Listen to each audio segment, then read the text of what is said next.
Hi, everyone. I have with me my sister and my friend and my... Let them know, just say you know. I'm lost for words. Miss Rachel Kosi Dankyi. Hi.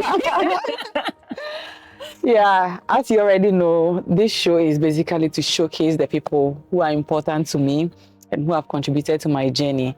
But more importantly, it is also to let you know who they are, what they do, and hopefully get some inspiration from them. So welcome, Rachel. Thank you. I mean, if this feels so weird because it's like some formal, Yeah, we have to be so like pin and proper, like yeah. I'm sure we can go through it. Yeah, we'll make it. Yeah, you have to be serious. Like it's like a serious setting. Yeah, but I'm happy. I'm happy to be here, and I'm happy to. Guys, Rachel is a lawyer, my colleague counsel, but she glammed me up. She's a makeup artist, the CEO and founder of Kosi. She says it's not Kosi. Kosi Artistry, kindness over self-image. Yes. And please find Kosi on social media, all the social media handles, and follow Rachel because there's a lot coming up. Yes. So, so I love Rachel for her versatility. Is that the word? Rachel is very versatile. I love her so much for that. And I also love Rachel for her selflessness. She's been this friend, sister, who is always there. I mean, unless she cannot, but if she can, she's always there. Even for all my shoots, for everything I produce, she has been consistent. I mean, she glammed me up today. She's devoted her life to me, my servant. Sorry. You're not sorry. No, but it's people don't have time these days. But to have a friend and a sister who devotes her time to you the whole time, just to be there, make sure you look glam and do your shoots, it's amazing. Thank you so much, Rachel. You're welcome. Where did we begin? At Avi and David.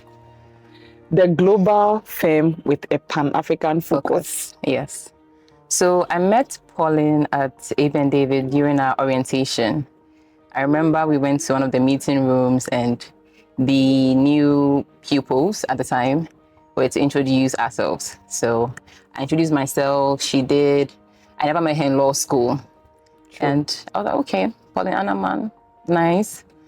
But along the way, she became more than just a colleague to me. She became someone who is very dear to my heart. And I'm so glad she's one of the gifts that Avi and David blessed me with. Oh. Anytime I have the opportunity, I'll say it, hands down. I feel the same way about Rachel. I still don't know how it started, but it's been an amazing journey. We share ideas, we talk about everything and anything, but that's not to say she tells me everything. I don't think Rachel tells me everything. And of course, you know, when you are friends, there are things that you also want to keep to yourself, but... So what don't you know? Why are we saying it? Look at that. Just look at that. Why are you like this? She knows everything, don't mind her. She knows. I don't think I know everything. But yeah, and it's okay. Do you think there's something I should know? Yeah, that cross-examination. She knows everything. You know everything. You don't know everything. Okay. Ouch. It's okay. Yeah, but that's just by the way. We share pretty much everything about stuff that are going on, you know. When there's a challenge, I mean, we've cried before to each other. When we get overwhelmed, that's what we do. And I think great friendships have to be authentic. You can show your raw self to the other person and they see you for who you are and still choose to love you. And that's the kind of relationship I have with Rachel. I mean, there have been days we fight. sometimes low-key fighting, but it's been good. So far, it's been good. So I want your take on friendship. How do you understand friendship? What does it mean to you? I feel like I will get in trouble for what I'm about to say. But I think that friendship is a contract. Hey. Yes. And basically, what's the simple definition of a contract? It's an agreement between two or more parties. And every agreement will have an obligation, you have rights to that agreement or relationship. Friendship for me is the unwritten contract, because as a friend, you have to show up. And there are certain rights you get because you are my friend, right? Because you are close to me, you have access to me, I have access to you, right? It's, for me, just the unwritten version of it. And for a contract, if one party is not performing their part of the bargain, you may either terminate the contract. You may choose to ignore that fact and still move on. But essentially, friendships come with obligations. Friendships have rights. They are just the unwritten versions. And so, as a friend, you should know how to show up. We should be able to cry together, laugh together. I mean, share things, right? And that's what, to me, friendship is about. Isn't that too much to ask of a friend?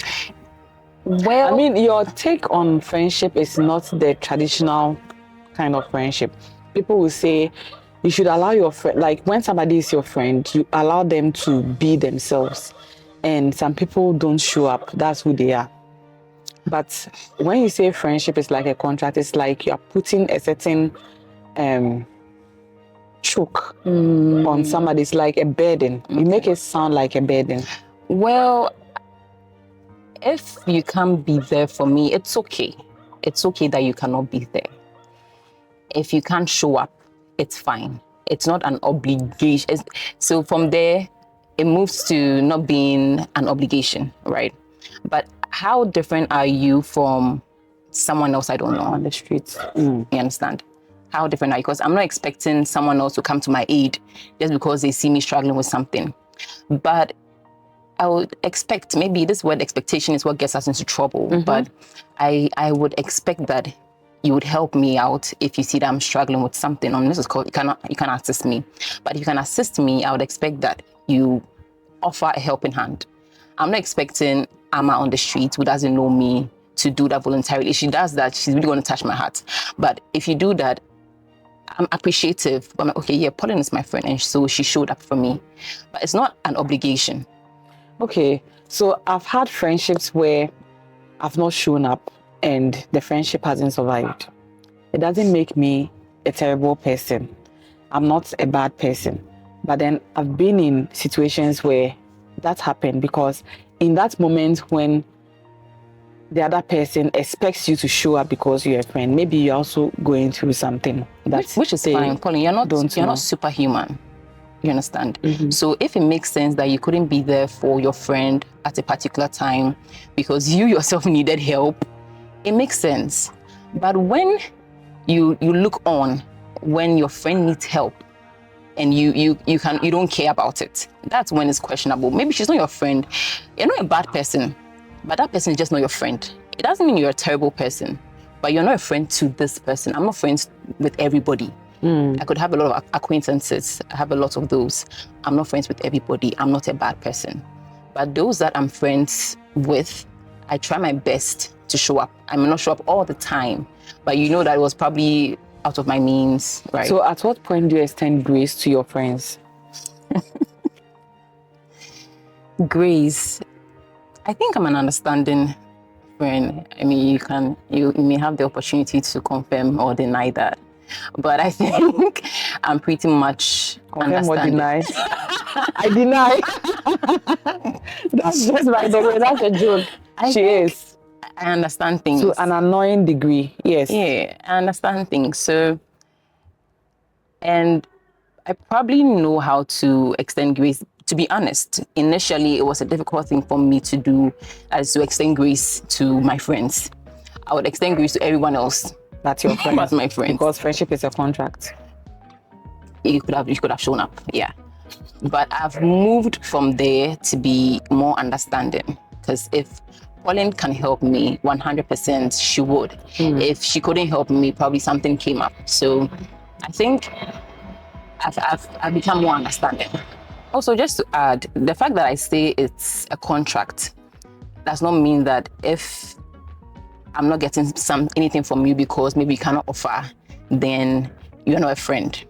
If I'm able to pour into you and you're able to receive it and it works for you, maybe you come and share something with me. I say, let's do it this way. And you do it that way and it works for you, we are good. The fact that you are not pouring into me at that particular time, maybe because you don't have the capacity to pour into me, doesn't mean that you're not a friend.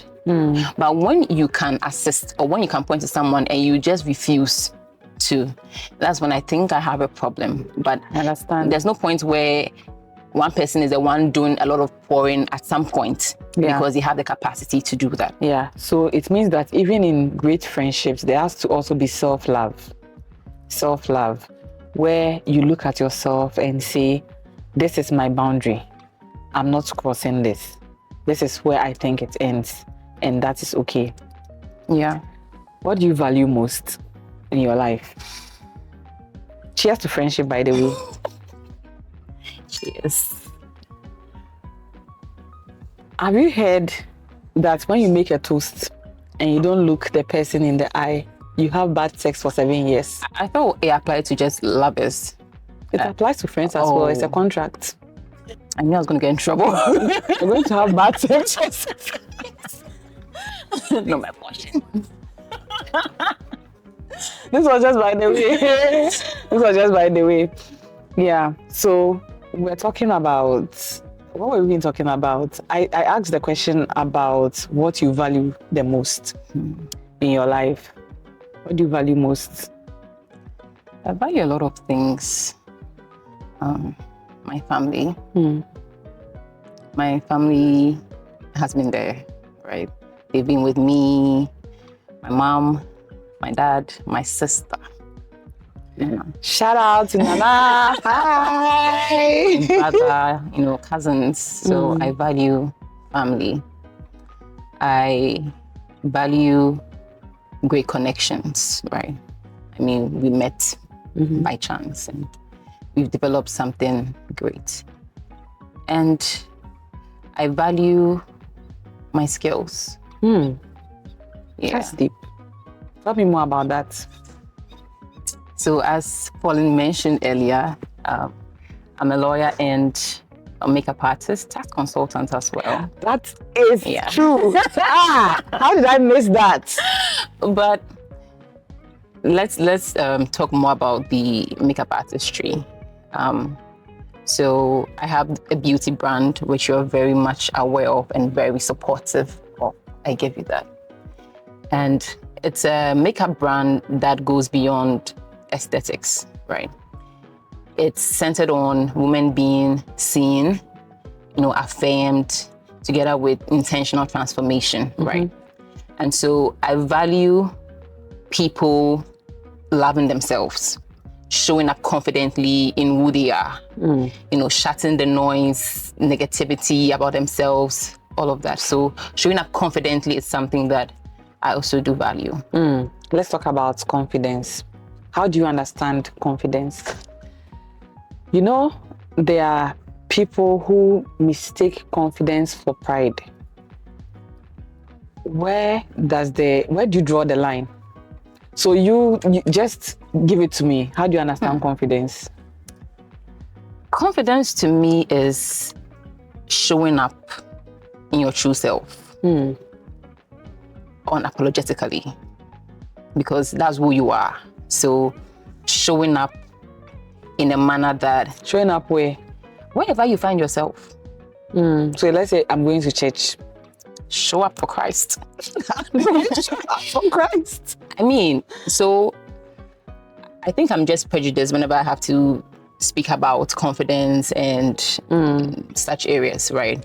But Not Why are you prejudiced? Sorry, No, I'm just asking. it's because of my history, right? And my story. So I think that just show up as you are, not feeling insecure in your skin, not feeling like you have to add something to yourself to make you feel complete. Yeah, you are whole. So show up with that mindset in everything you do, wherever you're going. Just make an intentional effort to know that you are that person, and no one can take that from you. So just show up in your true self. That's confidence for me. So why do you do makeup? That's adding to people. Yeah. They don't show up raw. We are not doing this interview with our raw faces. Does that mean we are not confident? Why do you do makeup then? You are confident. You are just also a little mindful of how you show up. So I see makeup as an accessory. Take your clothing, for instance. Your body's fine, but you chose to wear this gorgeous red outfit. Because you wore this. That's the only reason I had to wear this. You didn't just show up the way you were, right? I have this watch on right now. Not because my wrist has an issue. I just felt, putting on some gold would, complement the entire look. I'll look good. And that's how I see makeup. If you see makeup as a tool to conceal some imperfection or a flaw, that's where there's an issue. So mindset for me is everything. So if you are doing something because you are seeking some validation, that's a problem. Who knows what? That's a problem. But if you are throwing it on just to complement maybe an occasion you're attending or something you're wearing, it's just a way of expressing yourself, and not because you are inadequate. So that's for me makeup. Yeah. Right. Okay. And therefore the whole concept about confidence. That's great. Rachel, what is your greatest life ambition? Wow. So my life ambition is to create a community. I think I've become so centered on, community. Just say you are larger than life. What did I say? But yeah, it's to create a community of intentional women, first of all, having an impact on whoever it is I come across, if I can have that impact on you.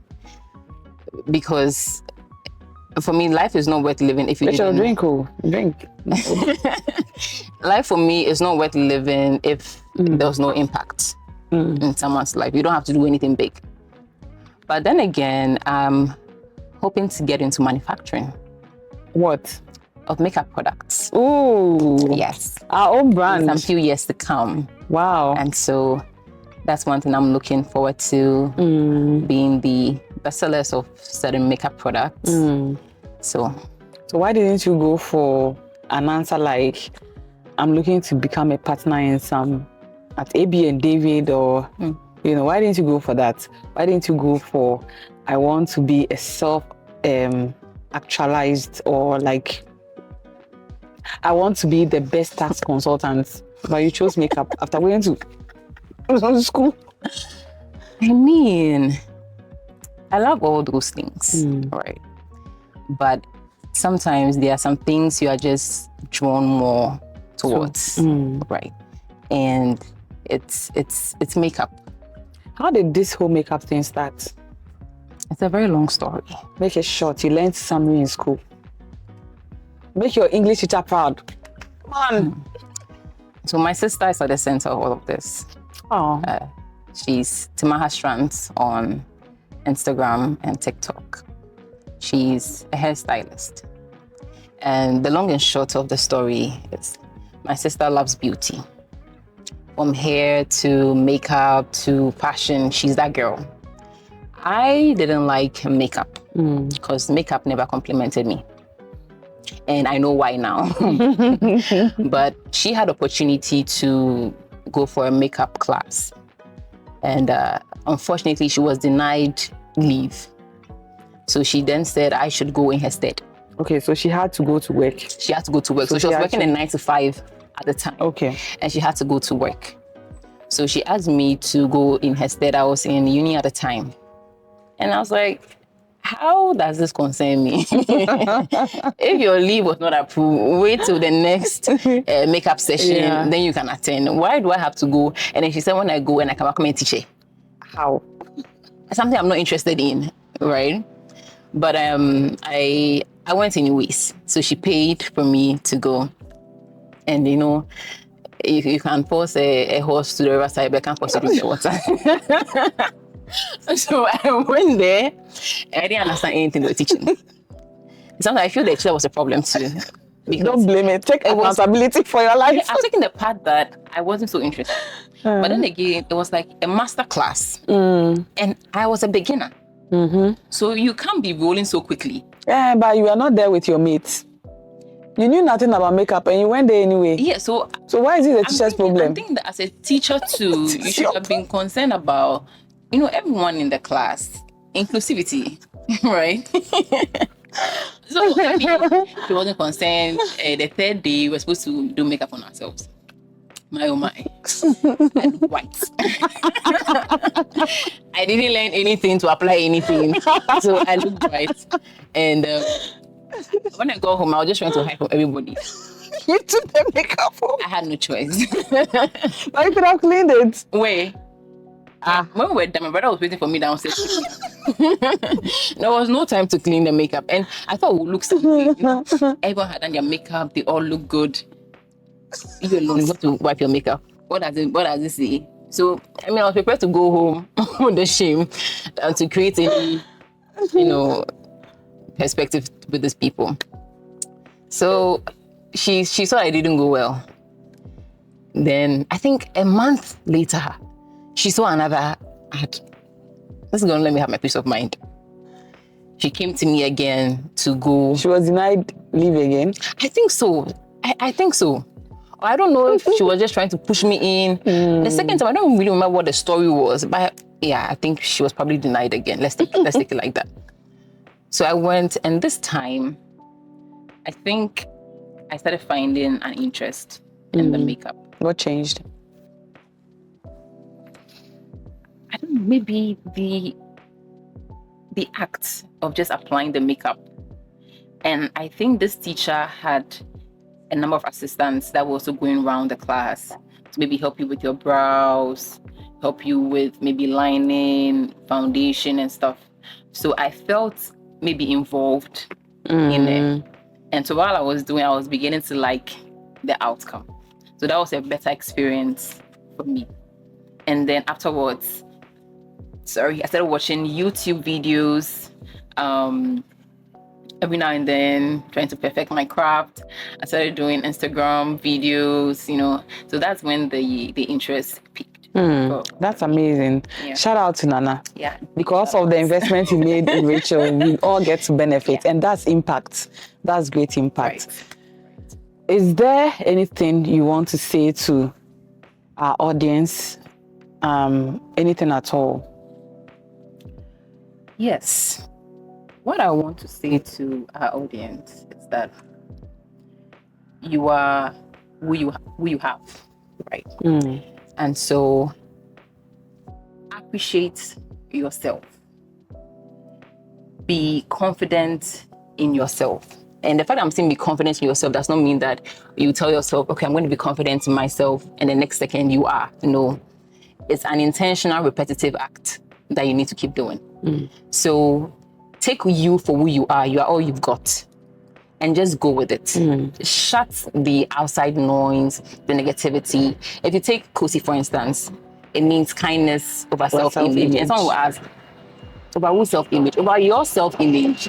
Because there are times where outsiders create a negative image about yourself and then you accept it because it's coming from someone. Also, it's true. Like in my case, I never felt seen. I never felt beautiful because that was what I was hearing outside. Until it got to a point where I had to shut the door and God had a way of coming in the picture. I just remembered that God created me in his own image. Powerful. And what's the image of God? For me, it's perfection. And so I'm perfect. I may not see it, but I have to believe it. So it was a constant belief in that I was a perfect person. I didn't need to change anything. I didn't need to cover any flaws. God created me and he loves me. So if you don't love me, sorry your for problem. you. It's your problem. It's your problem. Yeah. I mean, I can't be every person's cup of tea, but I'm my own cup of tea. So I just want to say that just be you, be confident in yourself, shut the door, the negativity out there, and walk like that queen or king that you think you are because you are that person. Like it. Let's drink to this. Cheers. Let me look in your eyes. I have my last 3 questions for you. Okay. Question number 1. Which book will you recommend that I read? Let them. Okay. I would say let them. I'm trying to remember the author's name. She's this popular podcaster. Mel Robbins. Let Them by Mel Robbins. I think it's a good book because you tend to stop having issues about, small things, about people. Oh, she didn't do this for me. Oh, he didn't do that. Let them. I mean, they didn't show up for you. Let them. And let you. So it's a way of not allowing people's actions to always have an effect on yourself. Happiness is a choice. So you must choose to be happy. So if you are going to get your happiness from someone's behavior, you're going to be sad most of the time because human beings are pretty selfish. But how do you hold people accountable for how they treat you? If it's something that you have to pick up with a person, I think you should. For me, disrespect is something which is an issue for me, right? So if you come across as disrespectful, if it's something I can ignore, I'll ignore. It's not every battle I fight, right? If I think if I'm working with you, for instance, so I'm going to be in the same space with you, and I think it's not happened once, it's not happened twice, it's something I'm likely to repeat, I think we should just talk about it nicely, I'm not sure I liked what you did. I think you could have maybe done it this way. I felt, let's have a conversation. The person will not change, that's different. But it's not everything you'd want to address. So your friends go for brunch without you. And that was the story she gave in the book. Right? They go for brunch without you and you think you're the problem. Like, why didn't they invite me? I thought we were friends. I mean, if they're very close to you and you have had a long-standing relationship, it's something you can address. But I think in her case, they hadn't been so close for some time. But she was wondering how the entire group gathered without her. Exactly. So just let them and let you. Nice. Amazing. Yeah. Question number 2. What's your current obsession? When clients book me. So book me. Please follow her. Follow Kosi Artistry. Yes. Please follow Kosi Artistry.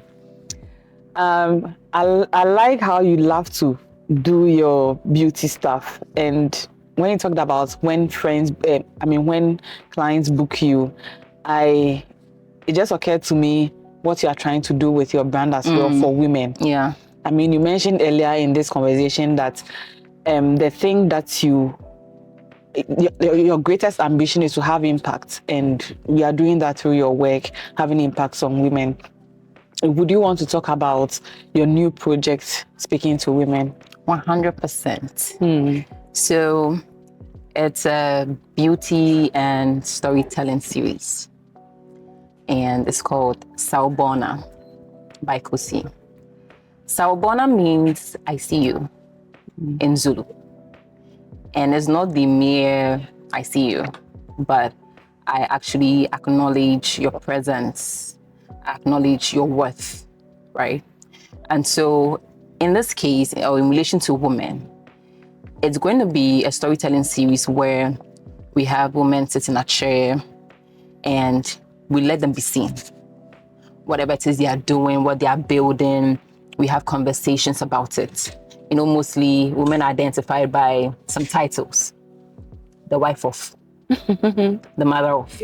And women are not generally known for themselves or who they are or what they are building. And so this series is just to highlight women, whatever it is they are doing.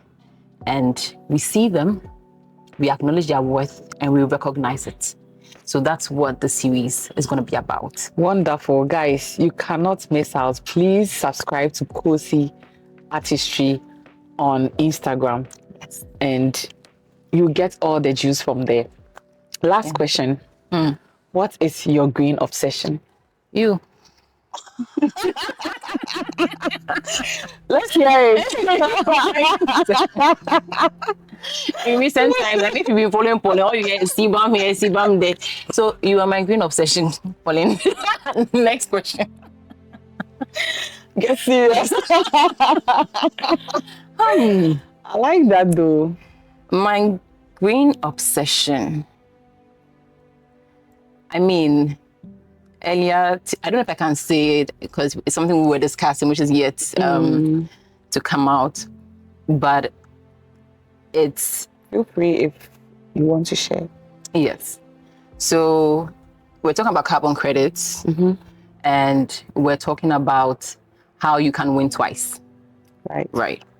So the thing about deforestation is that apparently, and it was today that I found out, kind courtesy Pauline Anaman, that when you cut down trees, you're actually releasing more carbon dioxide into the atmosphere. I'm sorry I had to be the one to say it. I didn't want to say it, but she asked me. And I asked her, so if we want to build, or how do we go about certain things?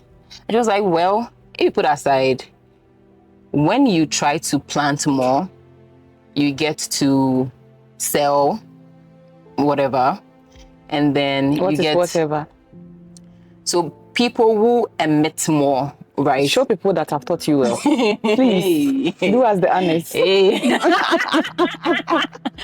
When you emit more, so the polluters, right? Those who emit more, there's a way they can go about certain things. So for instance, you can go and buy some credits from people, companies, or countries that are not emitting as much as you are. So if I'm planting more trees, I'm doing more green stuff, I'm not emitting as much as you are, maybe into some serious heavy manufacturing. So you can come to me, I can sell some of my credit points to you, right? So in this case, if we stop deforesting or we stop cutting down trees and we keep planting more trees, one, we help to reduce the emission of carbon dioxide, and two, we get to sell some credits to these polluters. I don't even see how that works, but you get to learn more. But so far, you've shown the world that I'm a good teacher. Thank you. Not that you're a good student too. You showed that I'm a good teacher. I'm so happy you are learning green stuff. Yeah. And I'm so glad the short conversation we had today has been playing on your mind. This was in the morning, but you still have it on your mind. Rachel, I'm so proud of you. I'm sure you have an idea how much proud I am of you.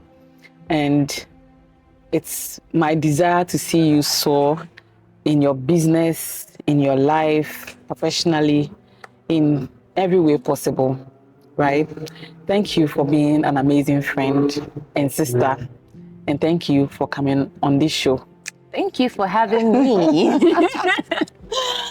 Oh.